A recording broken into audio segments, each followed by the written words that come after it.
from what we learned yesterday, your rotation looks good, right? Lynn can control her rotation really well. But her biggest problem is that her hand is too hard, right? While she understands the principle of squeezing, of punching, of rotating, is once she starts hitting shuttle, she just can't release her hand, right? So first, before we do that, we need to work on her grip. So let's look at her grip because she complained she doesn't have enough gap. So I want to see, right? So this is the grip. Now, as you can see, Lynn say there's no gap, right? So one of the things I want her to think about is, if you can, rather than having the racket in here, try and have the racket in here. Try that first, okay? So you don't have to wrap your other finger all the way around. You don't need to. It can just simple to be like that, okay? So your fingers here, I want to put that racket in this palm, right? Nice and soft. It's not going to go anywhere. And I bring that. Now from here, right? As you can see now, have your thumb down here. Now you're going to have more gap. And that racket is not falling out, is it? So if you just hold that grip there, I'm just going to wave your hand, okay? Right, I'm going to wave your hand, right? Yes? Okay, so now as you can see, don't do anything with your hand. So it should be flop. It should be flopping. Stop, your grip is right now. So it should be, don't do anything, right? So I just want to wave your hand and it should flop like this. And that racket is not falling out. Now as you can see, there's plenty of gap in your thing, in your racket, right?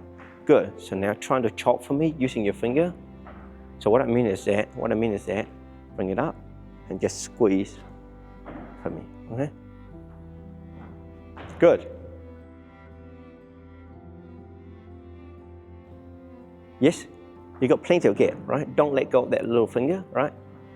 Yeah, let it hang. So when you bring it up, you can feel it hanging off your finger. Agree? Now go. Good.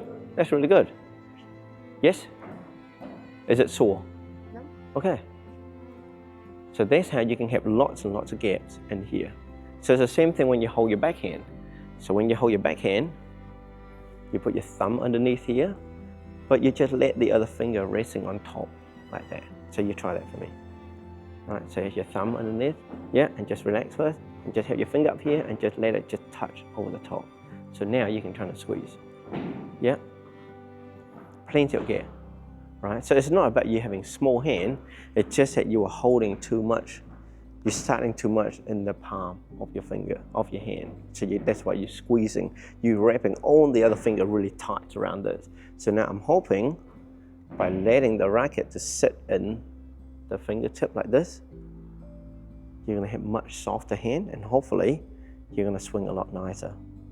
Okay, so make sure you can chop. Yeah, chop harder. Good. Good. Yeah? Feel nice? Okay? Okay, so now this is what I'm going to do. You're going to stay in that grip. Going to here again.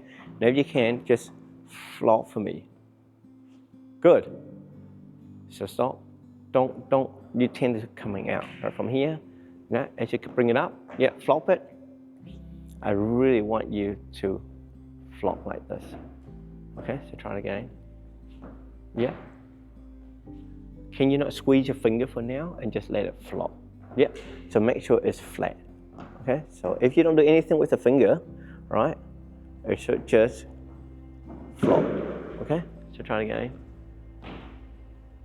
Flop. Beautiful. So can you do that for me? That's it? Yes. How does that feel? So see how when you bring it up, you've got lots of gaps now. And just let it go all the way, all the way. That's it. Don't swing yet, don't swing yet. Just learn to let it flop first, exactly. So the reason why I just want to let it flop is that I want Lynn to learn to not use her hand too much, okay? So I want to feed her some shuttle and for her just to relax, not worry about power, and just learn to get used to that soft hand grip and just let it softly drop. That's it.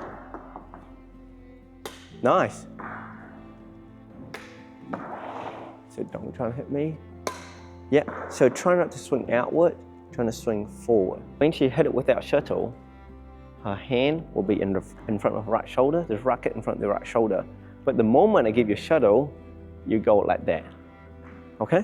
So you got to learn to just swing forward, okay? Try it again. Exactly, so that's what I want, okay? So let's try this. Much better. Yes.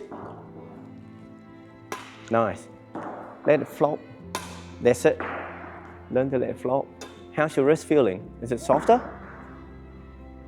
Nice. So just keep on doing this exercise so that they learn how to flop their hand, because if you're not hitting it hard, you're not going to damage your wrist. But it's just about learning to relax the hand, pull from here, and learn to square up with the racket, okay? And like I said, the easiest way for you to learn about squaring up is if this racket face flat, parallel to the floor. So in this exercise, it's about Lynn trying to learn of when to hit the shuttle to make sure that as she's squaring up, she will hit the shuttle when it's flat.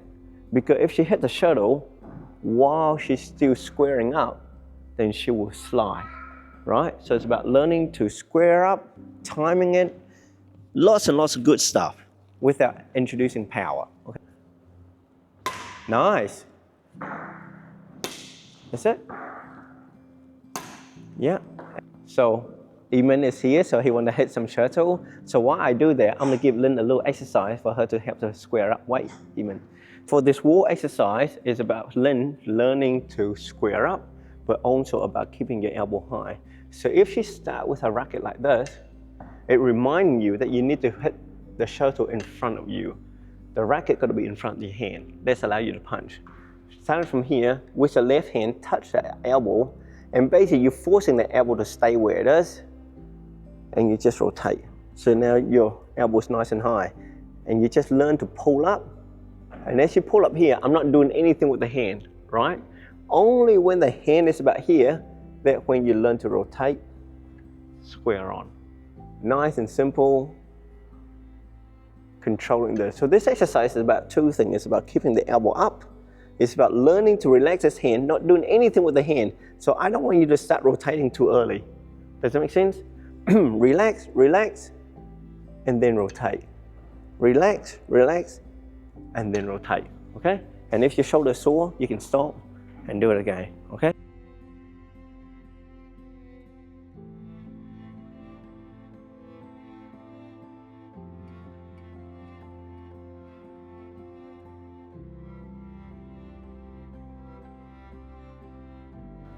So see, you're starting to square up too early.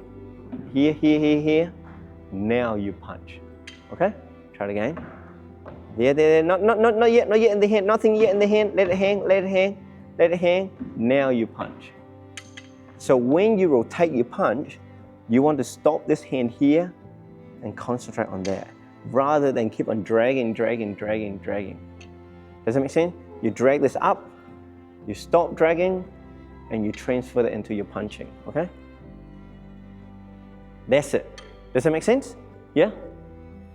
Yeah, so Lynn is learning when to stop dragging her hand forward and then concentrate on punching about now. Beautiful. So this is a really good exercise to learn the rhythm of when to start rotating your finger for your punch.